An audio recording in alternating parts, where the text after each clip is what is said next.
Hello everybody, welcome to Ichimoku Telugu channel. మనం ప్రతిరోజు Nifty and bank Nifty చార్ట్ను review చేయడం జరుగుతుంది based on CPR right Ichimoku indicator ప్రకారం. అలాగే ఆప్షన్ చైన్ డాటాను కూడా అనాలిసిస్ చేయడం అయితే జరుగుతుంది. అందులో భాగంగా ఈరోజు ఎలా ఉంటుందో ఒకసారి చూద్దాం. ముందుగా నిఫ్టీ యొక్క ఇంట్రాడే చార్ట్ అనాలిసిస్ చేసినట్టయితే నిన్నటి సిపిఆర్తో పోల్చుకున్నప్పుడు ఈరోజు సిపిఆర్ అనేది హైయర్ వాల్యూ సిపిఆర్ రావడం జరిగింది. ప్రైస్ అనేది గ్యాప్ డౌన్ తోటి సిపిఆర్ కింద ఓపెన్ కావడం జరిగింది. సో ఎప్పుడైతే ప్రైస్ అనేది ప్రీవియస్ డే లోను S1 బ్రేక్ డౌన్ చేసుకుంటూ డౌన్ సైడ్ అయితే రావడం జరిగింది.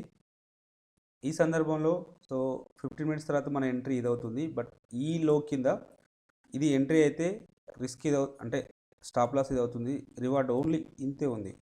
సో ఇక్కడ అంటే ఈ ఆర్ఆర్ అనేది ఫేవర్గా లేదు. సో మనం వెయిట్ చేసినట్టయితే ప్రైస్ అనేది మళ్ళీ పుల్ బ్యాక్ అయితే రావడం జరిగింది.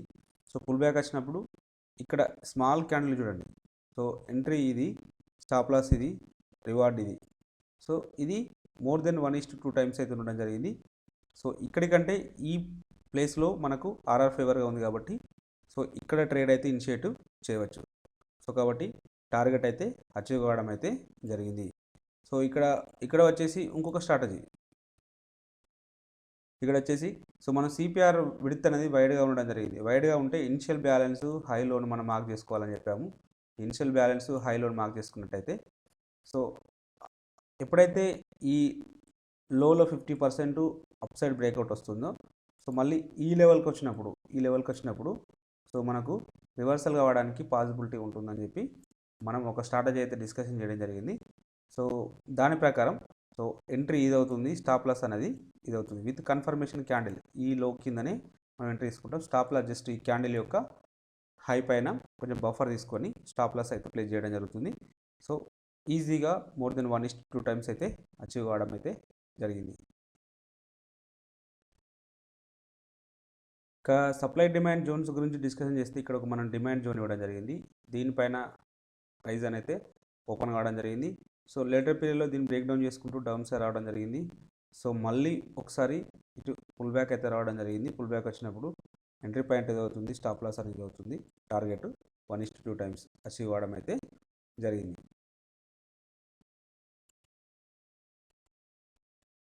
ఇక ఈ జోన్ దగ్గర చూద్దాం. ఈ జోన్ దగ్గర చూసినప్పుడు ప్రైస్ అనేది ఈ లెవెల్కి అయితే రావడం జరిగింది. సో ఇక్కడ మల్టిపుల్ టైమ్స్ సపోర్ట్ తీసుకోవడం జరిగింది.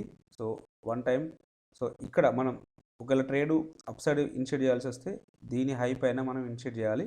సో ఇక్కడ రాలేదు అలాంటి అవకాశం. సో మళ్ళీ ప్రైస్ అనేది మళ్ళీ ఒకసారి దీన్ని రీటెస్ట్ చేయడం జరిగింది. సో ఈ సందర్భంలో మన యొక్క ఎంట్రీ పాయింట్ అనేది ఇది అవుతుంది. సో స్టాప్ లాస్ అనేది ఇది అవుతుంది. ఇక్కడ స్టాప్ లాస్ అనేది హిట్ కావడం అయితే జరిగింది. సో మనం అంటే ఇక్కడ మళ్ళీ మల్టిపుల్ టైమ్స్ మళ్ళీ ఇక్కడ సపోర్ట్ కూడా తీసుకోవడం అయితే జరిగింది. బట్ ఒకవేళ అగ్రెసివ్ ట్రేడర్ అయితే మళ్ళీ రీఇనిషియేట్ చేస్తే ఎంట్రీ పాయింట్ ఇది అవుతుంది, స్టాప్ లాస్ అనేది ఇది అవుతుంది. టార్గెట్ అనేది ఈజీగా మోర్ దెన్ 1:2 టైమ్స్ అయితే అచీవ్ కావడం అయితే జరిగింది. ఇక రేపటి రోజున ఇక్కడ ఒక డిమాండ్ జోన్ ఉంది, దీన్ని కన్సిడర్ చేయండి. ఇక్కడ కూడా ఒక డిమాండ్ జోన్ ఉంది. సో డౌన్ సైడ్ వస్తే ఈ రెండు లెవెల్స్ వర్కౌట్ కావడానికి పాసిబిలిటీ ఉంటుంది.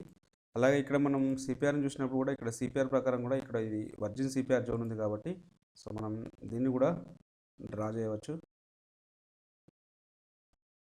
సో ఇక్కడ ఇది సప్లై జోన్గా యాక్ట్ అవుతుంది. ఒకవేళ ప్రైస్ అనేది దీని కింద ఓపెన్ అయితే సో ఇది ఒక సప్లై జోన్గా యాక్ట్ అవుతుంది. లేదంటే దీనిపైన ఓపెన్ అయితే ఇది ఒక డిమాండ్ జోన్గా యాక్ట్ అయితే అవుతుంది. ఇంకా ఆప్షన్ చైన్ డాటా చూసినట్టయితే హైయెస్ట్ ఓపెన్ ఇంట్రెస్ట్ అనేది సో ఇక్కడ బిల్డప్ అయింది 17,600. సెకండ్ హైయెస్ట్ ఓపెన్ ఇంట్రెస్ట్ అనేది 17,500 దగ్గర బిల్డప్ అయింది. So Nifty down side up side వస్తే ఫస్ట్ రెసిస్టెన్స్, సెకండ్ రెసిస్టెన్స్ ఇక్కడ ఉండడానికి అయితే పాసిబిలిటీ ఉంటుంది. వీటిలో సిగ్నిఫికెంట్గా ఒక హైయెస్ట్ ఓపెన్ ఇంట్రెస్ట్ అనేది సో ఇక్కడ బిల్డప్ అయింది కాబట్టి ఈ లెవెల్ మనకు స్ట్రాంగ్ రెసిస్టెన్స్ లాగా యాక్ట్ చేయడానికి అయితే పాసిబిలిటీ ఉన్నది. అలాగే ఓవరాల్ సినారియో మనం చూసినట్టయితే షార్ట్ బిల్డప్ కావడం జరిగింది. షార్ట్ బిల్డప్ అయింది కాబట్టి సో నెగిటివ్ ఉండడానికి అవకాశం అయితే ఎక్కువగా ఉన్నది.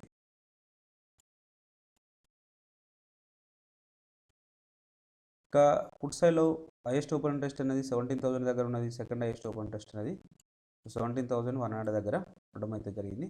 సో నిఫ్టీ డౌన్ సైడ్ వస్తే ఫస్ట్ సపోర్టు, సెకండ్ సపోర్ట్ ఇక్కడ ఉండడానికి పాసిబిలిటీ ఉన్నది. ఇట్లా సిగ్నిఫికెంట్గా ఒక హైయెస్ట్ ఓపెన్ ఇంట్రెస్ట్ అనేది సో ఇక్కడ బిల్డప్ అయింది కాబట్టి ఈ లెవెల్ మనకు స్ట్రాంగ్ సపోర్ట్ లాగా యాక్ట్ అయితే అవుతుంది. అలాగే ఓవరాల్ సినారియో మనం చూసినట్టయితే సో లాంగ్ బిల్డప్ కావడం జరిగింది, లాంగ్ బిల్డప్ అయింది కాబట్టి సో నెగిటివ్ ఉండడానికి అవకాశం అయితే ఎక్కువగా ఉంది. సో వీళ్ళు నెగిటివ్ అంటున్నారు, వీళ్ళు నెగిటివ్ అంటున్నారు. సో ఎక్కువ శాతం నెగిటివే ఉండడానికి అవకాశం అయితే ఉన్నది.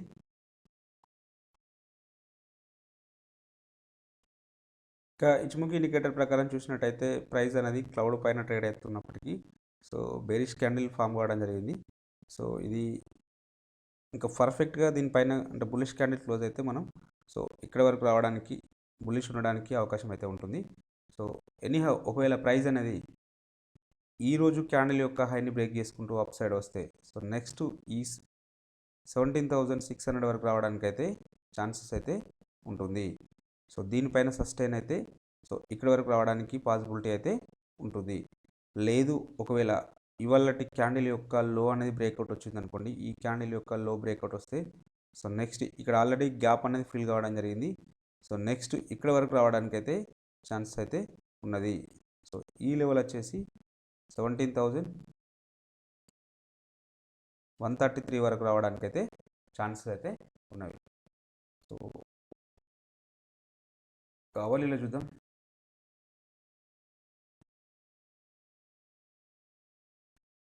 అవరిలో చూస్తే ఫ్యూచర్ కుమో బేరిష్లో ఉన్నది. సో క్యాండిల్ అనేది విత్ ఇన్ ద కుమోలో ఉన్నది కాబట్టి సో న్యూట్రల్గా ఉంటుంది. సో ఈ బేస్ లైన్ కింద ట్రేడ్ అయింది అనుకోండి, బేస్ లైన్ కింద ట్రేడ్ అయ్యి సో ఈ లో బ్రేక్అవుట్ వస్తే డెఫినెట్గా ఇందాక చెప్పుకున్న ఈ లెవెల్ వరకు అయితే రావడానికి అయితే 17,133 వరకు రావడానికి ఛాన్సెస్ అయితే ఉన్నవి. సో ఫస్ట్ టార్గెట్ ఇది అవుతుంది. ఒకవేళ down side gap down open అయినా సో ఈ లెవెల్స్ బ్రేక్అవుట్ అయినా ఫ్లాట్గా ఓపెన్ అయ్యి ఈ లెవెల్స్ బ్రేక్అవుట్ అయితే డెఫినెట్గా ఈ లెవెల్కి అయితే ఒకసారి టెస్ట్ అయితే ఇస్తుంది. లేదు ఒకవేళ ఫ్లాట్గా ఓపెన్ అయిపోయి ఇక్కడనే సస్టైన్ అయిపోయి దీనిపైన ఉంటే ఒకవేళ ఫస్ట్ టార్గెట్ ఇక్కడ వరకు వెళ్తుంది, కన్వర్జన్ లైన్ వరకు వెళ్తుంది. ఇన్ కేస్ స్లైట్గా గ్యాప్ అప్ ఓపెన్ అయిపోయి దీనిపైన ట్రేడ్ అయితే నెక్స్ట్ 17,600 వరకు వెళ్ళడానికి అయితే ఛాన్స్ అయితే ఉన్నది. కాబట్టి ఈ రెండు లెవెల్స్ని మార్క్ చేసుకోండి. ప్రైస్ అనేది సో దీనిపైన ట్రేడ్ అయితే అప్ సైడు లేదా దీని కింద ట్రేడ్ అయ్యి దీన్ని బ్రేక్ చేస్తే డెఫినెట్గా ఇక్కడ వరకు అయితే రావడానికి ఛాన్సెస్ అయితే ఉన్నవి. ఇక బ్యాంక్ నిఫ్టీ యొక్క ఇంటర్డే చార్ట్ అనాలిసిస్ చేసినట్టయితే సేమ్ సినారియో గ్యాప్ డౌన్లో ఓపెన్ కావడం జరిగింది. సో గ్యాప్ డౌన్లో ఓపెన్ అయ్యి ఇదైతే కొంచెం అప్ సైడ్ అయితే రావడం జరిగింది. సిపిఆర్కి పుల్ బ్యాక్ వస్తుంది అంటే సిపిఆర్కి అయితే పుల్ బ్యాక్ రాలేదు. సో ఎప్పుడైతే మళ్ళీ రిటర్న్ కావడం జరిగింది, సో రిటర్న్ అయినప్పుడు సో ప్రీవియస్ డే లోను S1 రెండు బ్రేక్అవుట్ అయితే రావడం జరిగింది. సో ఈ సందర్భంలో మనం ఒకవేళ ట్రేడ్ ఇనిషియేట్ చేయాల్సి వస్తే సో ఈ లో కింద మనం అంటే ఈ క్యాండిల్ అనేది ఓన్లీ క్లోజింగ్ అనేది ఓన్లీ 25% మాత్రమే డౌన్ సైడ్లో ఉంది. సో మోర్ దెన్ 50% ఉంటేనే మనం దీన్ని కన్సిడర్ చేస్తాం. లేదు కాబట్టి సో ఈ క్యాండిల్ లోను కన్సిడర్ చేస్తాం.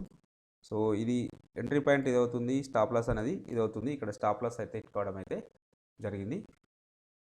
సో ఎనీహౌ ఇంకొక స్ట్రాటజీ ప్రకారం మనం initial balance high loan mark చేసుకొని సో సిపిఆర్ విడ్త్ను వైడ్గా కన్సిడర్ చేసినప్పుడు మళ్ళీ ఈ లెవెల్కు రావడానికి పాసిబిలిటీ ఉన్నదని మనకు తెలుసు. ఈ లెవెల్కి వచ్చినప్పుడు చూడండి సో ఎగ్జాక్ట్గా ఈ లెవెల్ నుంచి రివర్స్ అయితే కావడం జరిగింది. ఈవెన్ నిఫ్టీలో కూడా అలానే కావడం జరిగింది. సో ఎంట్రీ పాయింట్ అనేది ఇది అవుతుంది, స్టాప్ లాస్ అనేది ఇది అవుతుంది, టార్గెట్ అనేది మోర్ దెన్ 1:2 టైమ్స్ అయితే రావడం అయితే జరిగింది. సో ఒకటి స్టాప్ లాస్ హిట్ అయినప్పటికీ ఇంకొకటి అయితే టార్గెట్ అయితే అచీవ్ అవ్వడం అయితే జరిగింది. ఇక సప్లై డిమాండ్ జోన్స్ గురించి డిస్కషన్ చేస్తే సో మనం ఇక్కడ ఒక డిమాండ్ జోన్ ఇవ్వడం జరిగింది. ప్రైస్ అనేది దీని కింద ఓపెన్ అయింది కాబట్టి సప్లై జోన్గా యాక్ట్ అవుతుంది. సో ఇక్కడ ఒక డిమాండ్ జోన్ ఇవ్వడం జరిగింది. ఫస్ట్ ఈ జోన్ గురించి డిస్కషన్ చేద్దాం. సో ఈ జోన్ నుంచి ప్రైస్ అనేది అప్ సైడ్ వెళ్ళింది, మళ్ళీ దీన్ని బ్రేక్ చేసుకుంటూ డౌన్ సైడ్ వచ్చింది. సో మళ్ళీ మనకి ఇలా పుల్ బ్యాక్ వస్తే ట్రేడ్ ఇక్కడ ఇనిషియేట్ చేసేవాళ్ళు. సో ఇక్కడ పుల్ బ్యాక్ రాలేదు కాబట్టి వదిలేద్దాం. సో నెక్స్ట్ లేటర్ పీరియడ్లో ఇక్కడ ఒక జోన్ ఉంది, ఈ జోన్కి అయితే ప్రైస్ రావడం జరిగింది. సో అప్పుడు ఎంట్రీ పాయింట్ అనేది ఇది అవుతుంది, స్టాప్ లాస్ అనేది ఇది అవుతుంది, టార్గెట్ అనేది ఇది అవుతుంది, ఈజీగా అచీవ్ అవ్వడం అయితే జరిగింది.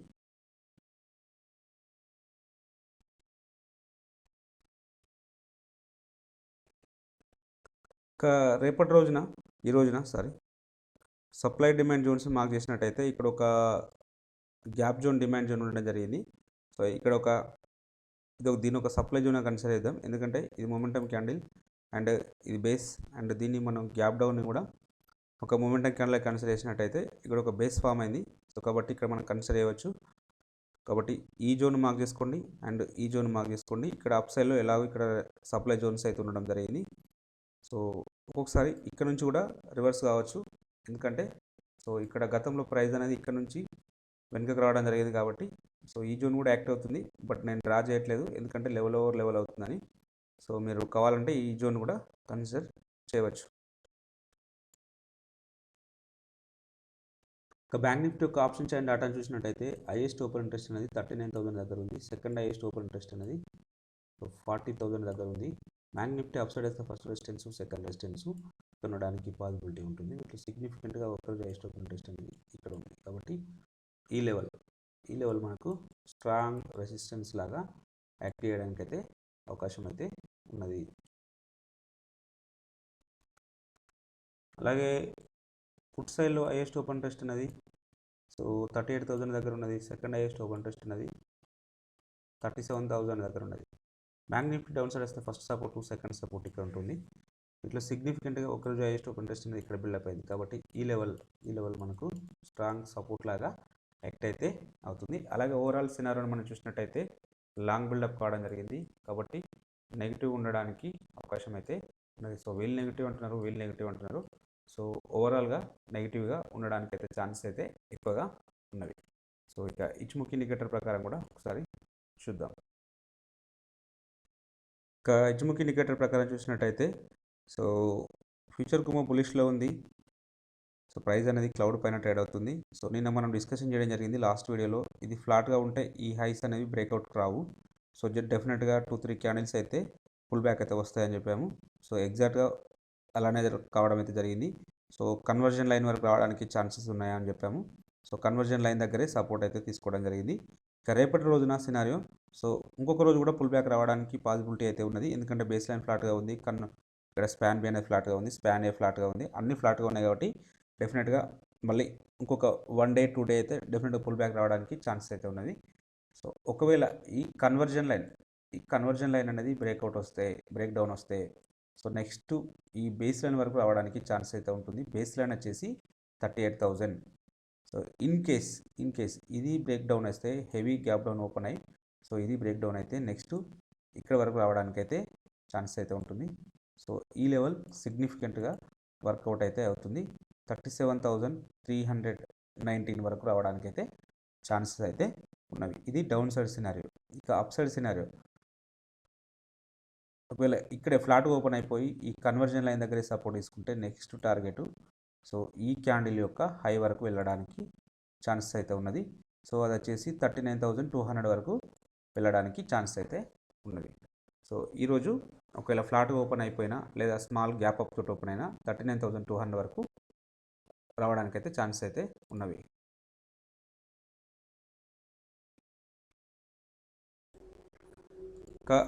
అవర్లీ చార్ట్లో చూసినట్టయితే ఫ్యూచర్ కుమో బులిష్లో ఉన్నది. ప్రైస్ అనేది క్లౌడ్ పైన ట్రేడ్ అవుతుంది.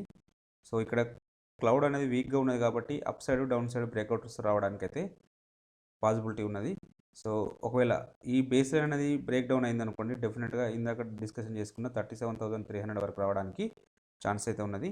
సో ఒకవేళ లేదు దీనిపైన గ్యాప్ అప్ పోయే దీనిపైన సస్టైన్ అయితే ఫస్ట్ టార్గెట్ ఇది అవుతుంది 39,200, తర్వాత 39,400 వరకు వెళ్ళడానికి అయితే ఛాన్స్ అయితే ఉన్నది. కాబట్టి ఈ లెవెల్స్ని మార్క్ చేసుకోండి. డెఫినెట్గా ప్రైస్ అనేది ఈ విత్ ఇన్ ద రేంజ్లో ఉంటే మాత్రం డెఫినెట్గా సైడ్ వేస్లో ఉంటుంది.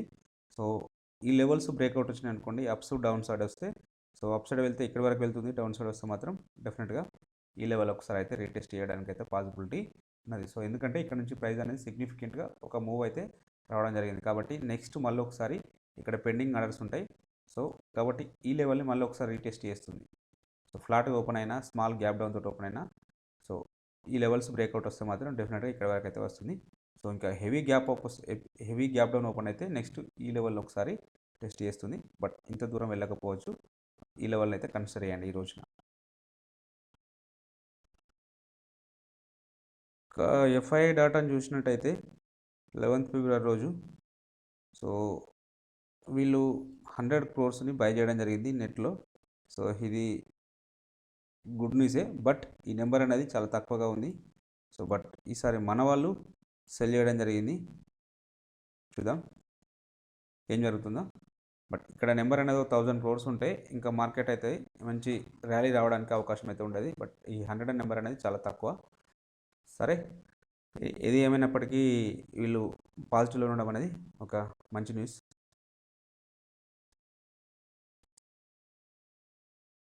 అలాగే ఇంటర్డే పర్పస్లో ఈ స్టాక్స్ని అయితే వాచ్ లిస్ట్లో పెట్టుకోండి. సో నిఫ్టీ నారో సిపిఆర్ ఉన్నది కాబట్టి టెండింగ్ ఉండడానికి పాసిబిలిటీ అయితే ఉన్నది. సో వీటిని అయితే వాచ్ లిస్ట్లో పెట్టుకోండి. మీకు ఈ కంటెంట్ నచ్చినట్టయితే తప్పక లైక్ చేస్తూ షేర్ చేయగలరు, అలాగే సబ్స్క్రైబ్ చేసుకోగలరు. Thank you everybody.